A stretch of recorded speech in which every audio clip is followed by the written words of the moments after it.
Russia's Human Rights Commissioner, Yana Lantratova, addresses foreign journalists at the destroyed Starobelsk college, accusing Ukraine of a deadly drone strike on students.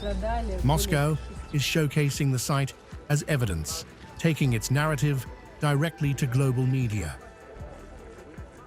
This is truly horrifying. More than 60 children have been wounded or injured. For a long time, the children were trapped under the rubble. And what do we see? There is utter hypocrisy on the part of foreign entities.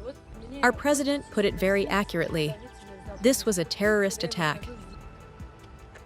Lantratova calls the strike a deliberate attack on children, rejecting Ukraine's claim that the site had military value. She questions Western coverage, asking why major outlets have not reported from the ground, as Moscow intensifies its narrative offensive.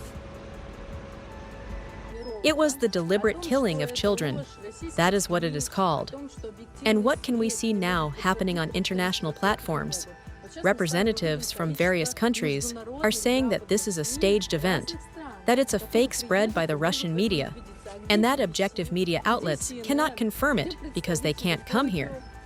Right now, we see a number of international Western media outlets from various countries arriving to check this for themselves. And where is the BBC? Where is CNN? Where are the representatives from Tokyo? Where are their journalists? They can't even come up with a plausible explanation for not coming. They didn't come. Why? They're just afraid to see the truth.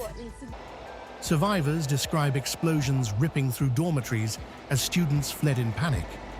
Rescuers say repeated air alerts disrupted operations, claiming strikes continued even as teams searched for the injured beneath the rubble. We kept trying to search for until the very end, but there was repeated air alert. It was as if they were deliberately preventing us from doing so.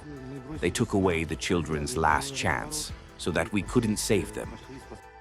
Russia has opened a terrorism case, with President Vladimir Putin saying multiple drone waves prove intent.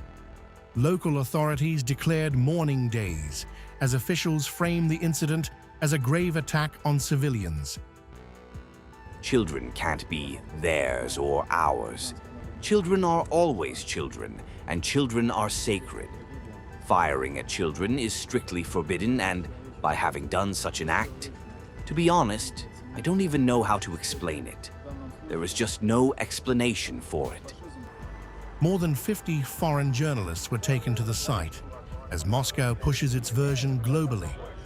Russian officials criticized BBC and CNN for not attending, while visiting reporters described the scene as deeply disturbing. It's absolutely terrifying. The victims are children. We can see it with our own eyes. We'll be putting together a report.